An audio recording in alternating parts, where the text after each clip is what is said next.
اعوذ باللہ من الشیطان الرجیم بسم اللہ الرحمن الرحیم الا بذکر اللہ تطمئن القلوب صدق اللہ العظیم وصدق رسولہ النبی الکریم ان اللہ وملائکتہ یصلون علی النبی یا ایہا الذین آمنوا صلوا علیہ وسلموا تسلیما اللہم صل علی سیدنا و مولانا محمد معدن الجود والکرم وآلہ وصحبہ وبارک وسلم۔ تمام تعریفیں حمد و ثنا اللہ تعالی جل جلالہ کے لیے۔ زاں بعد درود و سلام نبی اکرم نور مجسم شفیع معظم احمد مجتبی جناب حضرت محمد مصطفیٰ صلی اللہ تعالی علیہ وسلم کی ذات والا صفات کے لیے حمد و صلوات کے بعد قرآن مجید نے ارشاد فرمایا الا بذکر اللہ تطمئن القلوب، فرمایا خبردار ہو جاؤ اللہ کے ذکر میں ہی دلوں کا اطمینان ہے، اللہ کے ذکر میں دلوں کا چین ہے۔ لوگ بہت سارا مال، بہت ساری دولت، بہت ساری عقل اور بہت سارا شعور ہونے کے باوجود بے سکون ہیں۔ جس چیز نے زمانے کو تکلیف میں مبتلا کر دیا ہے اور جو چیز ڈھونڈنے سے نہیں ملتی وہ اطمینان ہے، وہ قرار ہے۔ لوگ بھیک مانگتے ہیں، منت کرتے ہیں، دہائی دیتے ہیں کہ کہیں سے سکون کی دولت مل جائے، لیکن وہ میسر نہیں آ رہی۔ بڑے بڑے لوگ ہیں اور میں عرض کر چکا ہوں کہ مالدار بھی ہیں اور عقل مند بھی ہیں، باشعور ہیں، پڑھے لکھے ہیں، پر قلبی سکون، راحت، اطمینان، چین انہیں میسر نہیں آ رہا۔ راتیں جاگ کر گزر جاتی ہیں، دن آزمائش میں بیت جاتا ہے۔ وہ کبھی اس کے لیے ٹھنڈے علاقوں کا سفر کرتے ہیں، کبھی دوستوں کی مجلسوں میں جا کر کے بیٹھتے ہیں، کبھی گھر سے دور اکیلے میں تنہائی میں وقت گزارنے کی کوشش کرتے ہیں، لیکن دولت سکون ناپید ہوتی ہے، میسر نہیں آتی۔ عرش کا رب فرماتا ہے کیوں تو بھٹکتا پھرتا ہے، کیوں دائیں بائیں جاتا ہے، چپ کر کے مسجد آ جا اور لوگوں سے بچ کے تنہائی میں میرا ذکر کر۔ اللہ ملے گا کیا؟ فرمایا اعلیٰ بذکر اللہ تطمئن القلوب، میں تیرے بے چین دل کو چین عطا کر دوں گا۔ وہ تیرا تڑپتا اور پھڑکتا ہوا مزاج، اسے میں سکون کی دولت دوں گا۔ یہ تجھے کہیں اور نہیں ملے گا، یہ میری یاد میں ملے گا۔ یہ چین، قرار، سکون تجھے یہیں میسر آئے گا۔ اطمینان قلبی زندگی کا حسن ہے بھائی، دولت سکون اصل ہے۔ بڑے ٹھنڈے کمرے میں کچھ لوگوں کو نیند نہیں آتی، اور داتا صاحب رحمۃ اللہ علیہ آپ جائیں تو دونوں سڑکوں کے بیچ جو فٹ پاتھ ہے نا، اس پہ بھی کچھ لوگ سوئے ہوتے ہیں۔ ادھر سے بھی گاڑیاں گزرتی ہیں، ادھر سے بھی گاڑیاں گزرتی ہیں، لیکن بس نیند ہے نا، اللہ کا فضل ہے، اس نے دے دی ہے، آنے والوں کو آ گئی ہے۔ اطمینان قلبی، میرا معاشرہ بے سکون ہے، بے قرار ہے۔ مجھے کچھ لوگ کہتے ہیں جی میں آج کل بڑا بور ہو رہا ہوں، تو میں کہتا ہوں یار ہمیں تو ٹائم ہی نہیں ملا آج تک بور ہونے کا، نہیں وقت ہی نہیں اتنا میسر آیا، کون سا ٹائم نکالے جس میں بندہ بور ہو؟ وہ تو ہے کہ انسان کچھ فارغ ہو، کہیں اس کے پاس گنجائش ہو تو بور بھی ہو لے۔ کیسے بور ہو لیتے ہو؟ یہ کیا ہوتا ہے بور ہونا؟ زندگی میں اتنا وقت ہی کہاں ہے کہ انسان بور ہوتا پھرے اور یہ تصور بناتا پھرے کہ میں بڑی آزمائش میں ہوں، تو میں بڑے بور ہو رہا ہوں، تو میں بڑی تکلیف میں ہوں۔ تو وقت بہت زیادہ ہے ہمارے پاس، لایانی کاموں میں ضائع بڑا ہوتا ہے، تو ہم بور ہوتے ہیں، پریشان ہوتے ہیں۔ اللہ فرماتے ہیں یہ جو میری یاد ہے نا، لیکن اس کا بھی ایک طریقہ ہے یاد کا، اس طریقے سے اگر میرے رسول کریم علیہ السلام نے فرمایا اللہ کا ذکر اس طرح کرنا کہ دیکھنے والا تمہیں دیوانہ سمجھے۔ لوگ سمجھیں کہ کوئی مجنون ہے، کوئی جنونی ہے، کوئی پاگل ہے۔ یہاں اللہ تعالیٰ معاف کرے، آپ ذکر کی مجلس چھیڑیں، آپ نعت شریف کی مجلس چھیڑیں تو بہت سارے لوگ پروفیسر بن جاتے ہیں، وہ ساری نہیں ہلاتے، ان کی زبان ہی حرکت میں نہیں آتی۔ حالانکہ رب کریم کا ذکر اس طرح کرو کہ دیکھنے والا تمہیں دیوانہ سمجھے، کہیں اور کھونے کی ضرورت ہی نہیں۔ میرے حبیب گویا ہمیں فرماتے ہیں تو رب کے ذکر میں اس طرح کھو جا کہ تجھے دنیا کا خیال ہی نہ رہے، تجھے پھر دنیا کی ہوش نہ رہے۔ لیکن اگر نماز میں بھی خیال غیر آئے، ذکر میں بھی توجہ کہیں اور ہو، زندگی میں وہ عجیب لمحہ تھا، وہ میرے ساتھ تھا اور میں تنہا تھا، اگر ماحول یہ ہو کہ آپ کہیں جسم کے ساتھ تو موجود ہوں، روح موجود نہ ہو، تو پھر لذت ذکر بھی میسر نہیں آتی، پھر کیف نہیں حاصل ہوتا۔ یاد رکھیں کہ اس طرح کھو کے رب کی یاد کہاں سے کیف آئے گا؟ الجھ ہی پڑا گئے ہیں۔ وہ مستی، وہ سرور، وہ کیف جو اللہ کے ذکر میں ہوتا تھا، جو کبھی مرشد کامل کے سامنے بیٹھ کر لوگ اللہ اللہ کرتے تھے تو لگتا یہ تھا کہ یہ یہاں ہیں ہی نہیں، یہ تو کہیں اور چلے گئے ہیں، یہاں موجود ہی نہیں۔ لیکن اب وہ موج نہیں، وہ شوق نہیں، وہ درد نہیں، وہ زیب نہیں۔ اقبال تڑپ کے کہا کرتے تھے، خیرت کی گتھیاں سلجھا چکا ہوں، یا رب مجھے صاحب جنوں کر دے، اللہ مہربانی فرما، وہ کیفیت دے، وہ سرور دے۔ زندگی میں اگر اطمینان چاہتے ہو تو کبھی کبھی سب کچھ بھول کے نا تو مست ہو جایا کرو رب کی یاد میں۔ کبھی کبھی چھوڑ دیں دنیا، چھوڑیں یار موبائل، کسی وقت کریں اس کو بند، چھوڑیں اس بات کا خیال کہ فلانے نے سلوٹ کیا ہے کہ نہیں کی، چھوڑیں۔ حضرت باجزید بستامی رحمت اللہ تعالیٰ علیہ فرماتے ہیں میں نے اعتکاف کبھی اپنی مسجد میں نہیں کیا، یہ کہ سارے ہی ہاتھ چومنے والے، سارے ہی پیار کرنے والے۔ فرماتے میں جب اعتکاف کرتا تھا تو میں بستان سے دور نکل جاتا تھا جہاں کوئی مجھے جاننے والا نہ ہو۔ اٹھ بلیا چل اوتھے وسیے جتھے وس دے نہیں سارے ینے، نہ کوئی ساڈی ذات پچھانے تے نہ کوئی سانو مننے، چل ادھر چلیں۔ اٹھ بلیا چل اوتھے وسیے جتھے وس دے نہیں سارے ہی انے، نہ کوئی ساڈی ذات پچھانے تے نہ کوئی سانو۔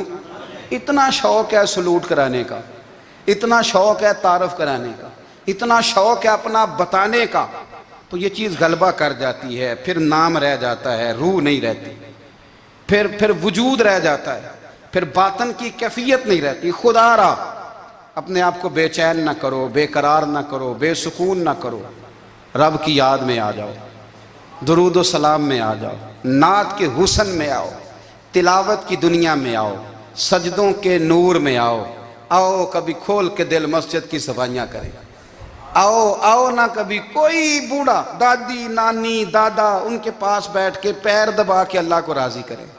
یہ کیف والی جگہ ہیں، یہ سرور والی جگہ۔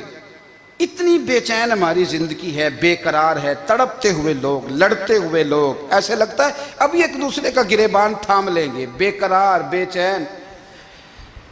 کسی کو انتظار کا کہا جانا کہ 10-20 منٹ کسی کا انتظار کرو تو بعض لوگ مجھے ایسے لگتا ہے جیسے ان کا کلیجہ پھٹ جائے گا، ڈاکٹر کے انتظار میں بیٹھے ہیں تو بڑے پریشان ہیں۔ کسی کو ملنے گئے ہیں کو آدھا گھنٹہ بیٹھنا پڑ گیا تو بڑی دقت میں ہیں۔ اپنے آپ کو سکون دیں۔ آپ یقین کریں بڑا مزہ آتا ہے، کبھی کسی کا انتظار کرنا پڑے تو 2-4 تسبیح درود شریف پڑھی جاتی ہے، یعنی ذوق بن جاتا ہے کہ چلو اللہ نے موقع دیا ہے، کوئی سرکار کو یاد کر لیں، تنہائی مل گئی۔ ہمارا مزاج جس سختی کا شکار ہے، وہ سختی آہستہ آہستہ ہمیں زیادہ آزمائش میں ڈال گئی۔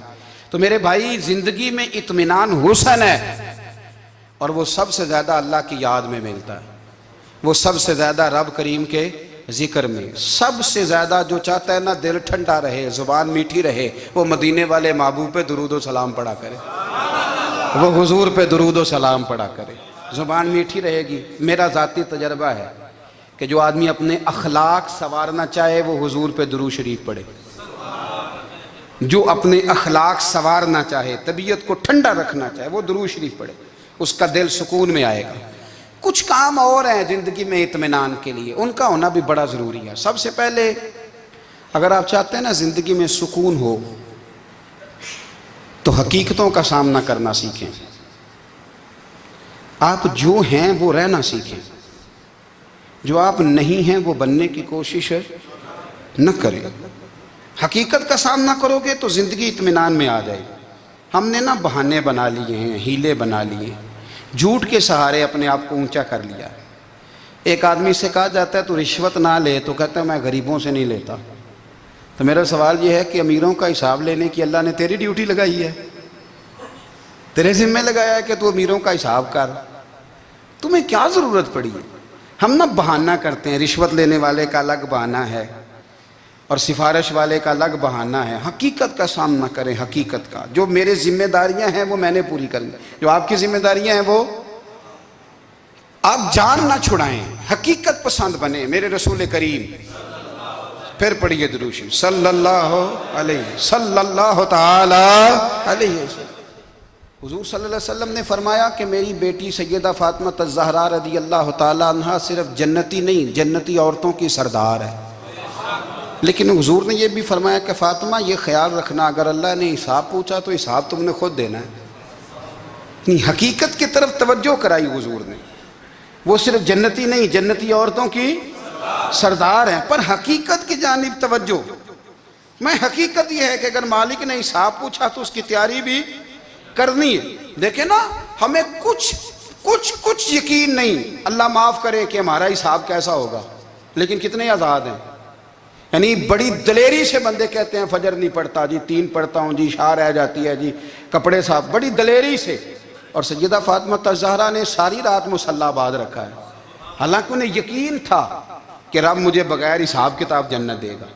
حقیقت کا سامنا کریں، جو حقوق آپ کے ہیں وہ آپ نے ادا کرنے ہیں، جو ذمہ داریاں ہیں وہ ذمہ داریاں ہیں۔ دیکھیں نا، حضرت موسیٰ کلیم اللہ علیہ السلام کے پاس اسرائیل روح نکالنے آئے تو حضرت موسیٰ نے تھپڑ مارا، آنکھ نکال دی، واپس گئے۔ اللہ انہوں نے تو جلال فرمایا ہے، کہا موسیٰ علیہ السلام سے کہیے بیل کی پشت پر ہاتھ رکھیں، جتنے بال ان کے دست مبارک کے نیچے آئیں گے اتنے 1000 سال ان کی عمر بڑھا دی جائے گی۔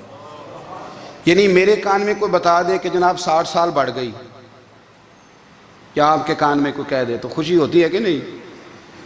لیکن یہ حقیقت پسندی نہیں، اس لیے کہ 60 بھی گزر جائیں گے، 70 بھی، یہ حقیقت نہیں۔ حضرت موسیٰ کلیم، چلے میں مثال دیتا ہوں، سمجھ لے 10 بال، حالانکہ بہت زیادہ آتے ہوں گے، 10 بال اگر حضرت موسیٰ کے ہاتھ کے نیچے آئے تو 10,000 سال تو عمر بڑھ گئی نا۔ 10 یعنی 10 سال نہیں، 10 100 نہیں، 10 بہت زیادہ تھی نا۔ تو حضرت موسیٰ کلیم اللہ علیہ السلام سے آ کے عرض کیا گیا، حضور بیل کی پشت پر ہاتھ رکھیں، جتنے آپ کے ہاتھ کے نیچے بال آئیں گے اتنے 1000 سال عمر بڑھ جائے گی۔ تو حضرت موسیٰ نے حقیقت پسندی والی بات کی، فرمایا پھر کیا ہوگا؟ 10,000 سال کے بعد پھر کیا ہوگا؟ کہا حضور جانا تو پھر بھی ہے، فرمایا پھر ابھی چلتے ہیں۔ اگر جانا ہے نا، جانا ہے تو پھر، اگر جانا ہے تو پھر ابھی۔ اور سجنوں، اگر نماز پڑھنی ہے تو ابھی کیوں نہیں؟ اگر داڑھی رکھنی ہے تو پھر رمضان کا انتظار کیوں کریں؟ ابھی کیوں نہیں؟ اگر سچ بولنا ہے تو پھر، اگر رزق حلال کھانا ہے تو پھر انتظار کا ہے کا۔ حقیقت ہوتی ہے، بہانہ ہوتا ہے، حقیقت چھپ نہیں سکتی بناوٹ کے اصولوں سے، کیونکہ خوشبو آ نہیں سکتی کبھی کاغذ کے پھولوں سے۔ یہ بات یاد رکھیں، اگر جانا ہے تو حضرت کلیم فرمانے لگے پھر 10,000 سال کے بعد بھی جانا ہے تو آج بھی۔ ہمیں بے قراری زندگی میں اس لیے کہ ہم حقیقت پسند نہیں، ہم بہانوں میں، ہم ہواؤں میں جیتے ہیں، ہواؤں میں، خیالات میں زندگی گزارتے ہیں۔ بڑا ٹائم پڑا ہے، مثلاً کتنا میرے رسول کریم صلی اللہ تعالیٰ علیہ وآلہ وسلم نے ایک دن صحابہ سے فرمایا تمہیں حیا نہیں آتی؟ حضور کیا ہوا؟ فرمایا وہ والے مکان بناتے ہو جن میں تم رہ نہیں سکتے، وہ والا مال جمع کرتے ہو جو کھا نہیں سکتے، حیا نہیں آتی؟ عرض کی حضور حکم کریں تو محبوب فرمانے لگے جوتے کا ایک تسمہ بند کرتا ہوں تو سوچتا ہوں دوسرا بند کرنے سے پہلے موت آ جائے گی، ایک سانس اندر جاتی ہے تو دوسرا آنے سے پہلے میں یاد کرتا ہوں کہ مجھے دنیا سے جانا ہے۔ تمہیں حیا نہیں آتی؟ وہ مکان بناتے ہو جن میں رہ ہی نہیں سکتے، وہ مال جمع کرتے ہو جو کھا۔ حقیقت پسند نہیں بھائی ہم۔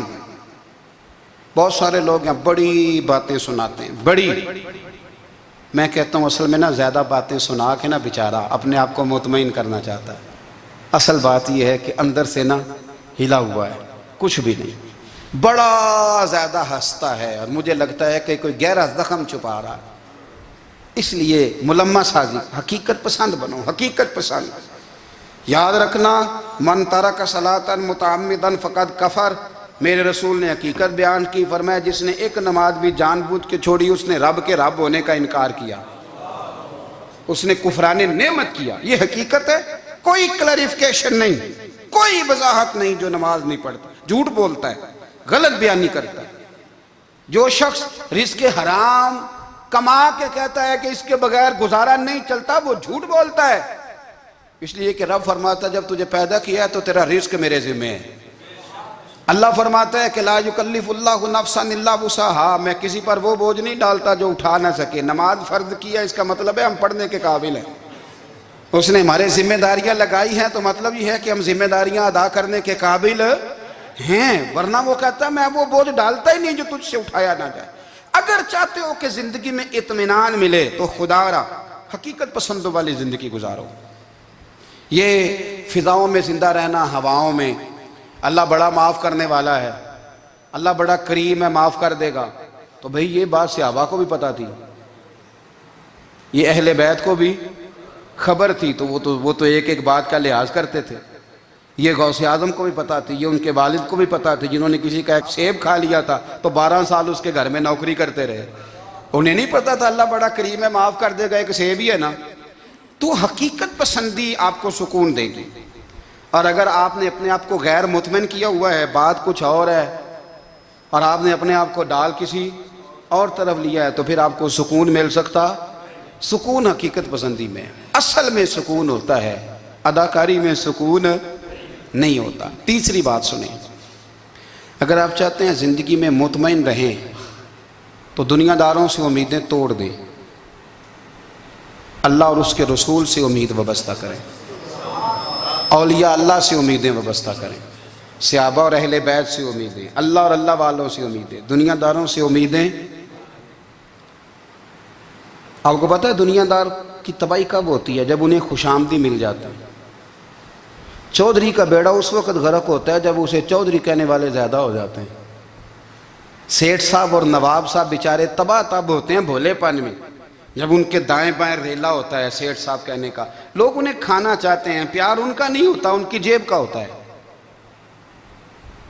محبت ان سے نہیں ہوتی، ان کی کرسی سے ہوتی ہے، ضروریات کا پیار ہوتا ہے، تباہ کر دیا جاتا ہے۔ ہماری ساری توقعات دنیا داروں سے وابستہ ہو گئی ہیں، ناراض نہ ہونا۔ پیروں نے، مولویوں نے، درویشوں نے، انہوں نے بھی سیٹھ رکھے ہوئے جلسوں کی صدارت کرانے کے لیے، یعنی مذہبی جلسہ ہے، اس میں بہت زبردست پڑھے لکھے صاحب تقوی عالم کا خطاب ہے، اور کی صدارت وہ بندہ کر رہا ہے جس نے عشاء کی نماز بھی نہیں پڑھی، وہ بندہ صدارت کر رہا ہے۔ کیوں؟ اس لیے کہ اس نے لاکھ روپیہ دیا محفل میں۔ خدا را دنیا داروں سے امیدیں چھوڑ دیں، ورنہ آپ کمزور پڑ جائیں گے، آپ کی امیدیں ٹوٹیں گی۔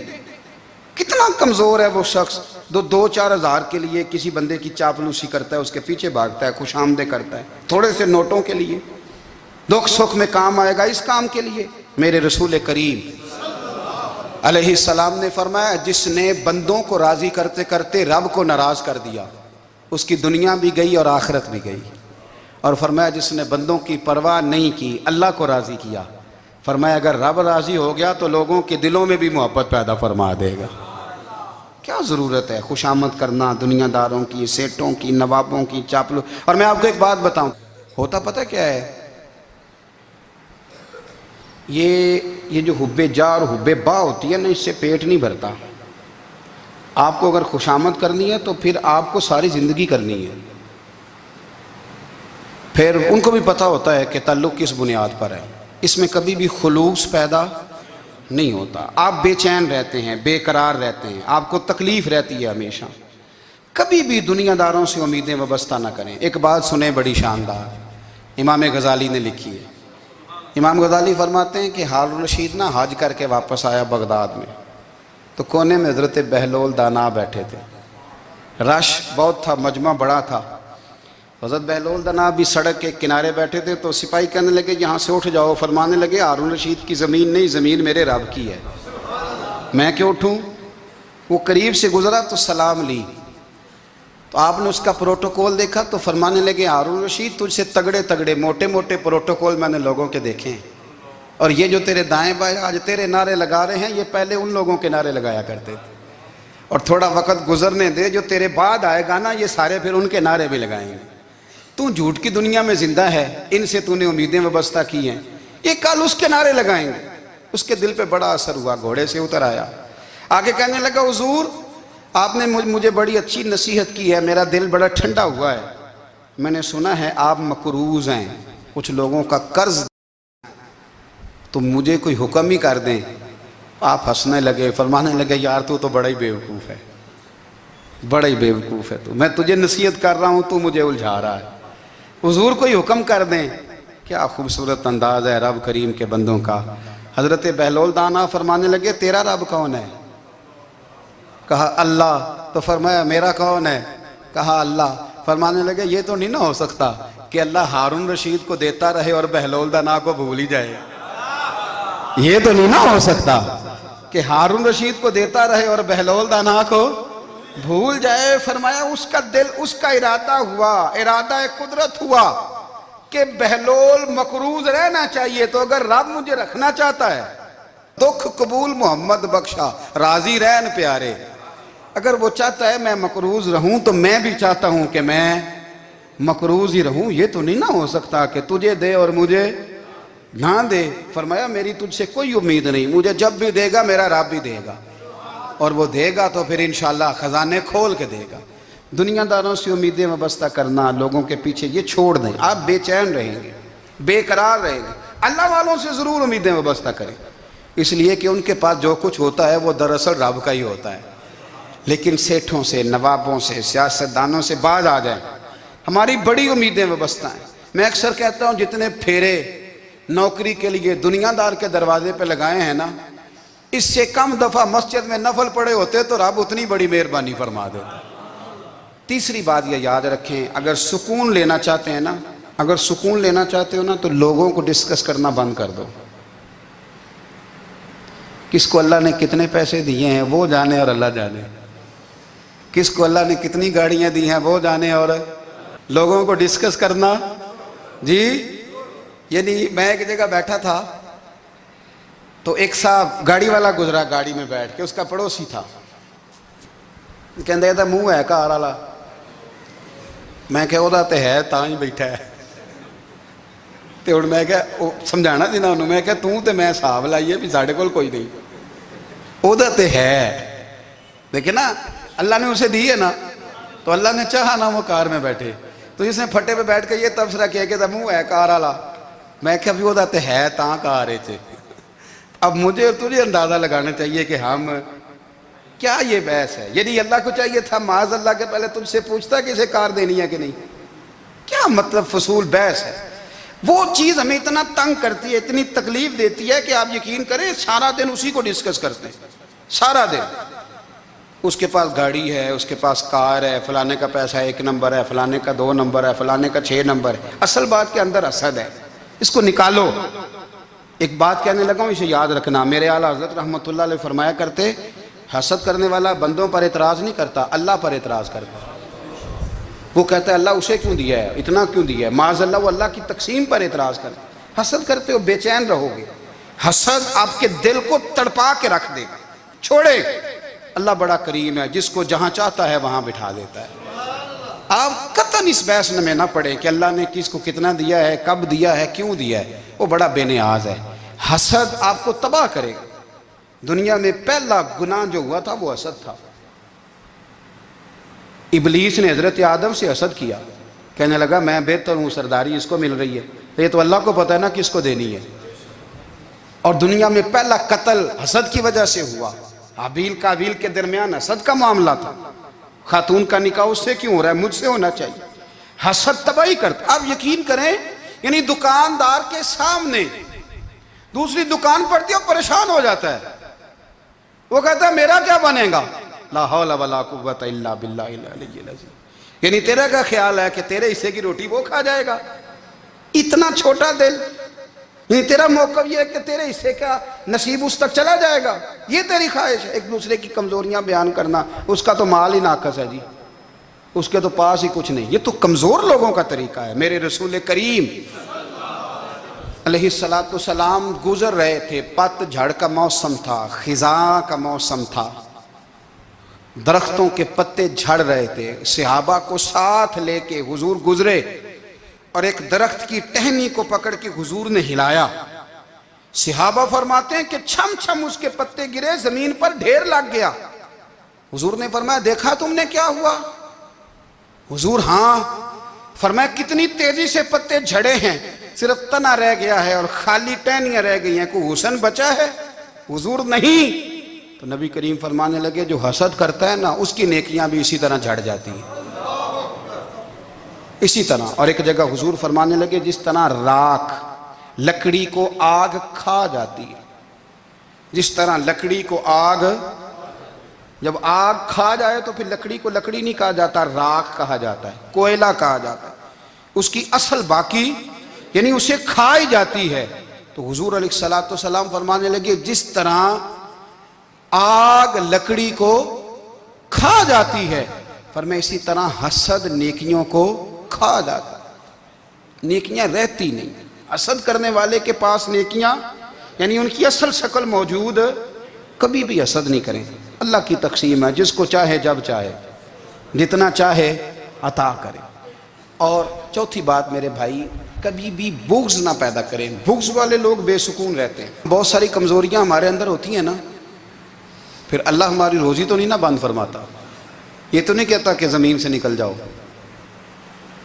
اگر یہی والا معاملہ ہو جو ہمارا ہے کہ شادی پہ اس نے میرے ساتھ برا سلوک کیا تھا، اب ساری زندگی بغض رکھنا ہے. اگر یہی معاملہ فرشتے اللہ کی بارگاہ میں کہیں کہ یا اللہ اس نے فلانے دن شراب پی تھی، اب اس کو زمین میں نہیں رہنے دینا، نظام زندگی چلے گا. تو اگر اللہ ہمیں معاف کرتا ہے تو ہم بندوں کو معاف کیوں نہیں کرتے؟ آپ یقین کریں اتنی لمبی عداوتیں، اتنا لمبا حسد، اتنا لمبا بغض، اتنا لمبا. حدیث میں نے پڑھی، میں حیران رہ گیا.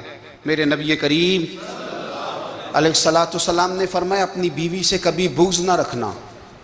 اگر اس کی ایک بات ناپسند ہو تو اسے چھوڑ کے وہ بات دیکھو جو تمہیں پسند ہے.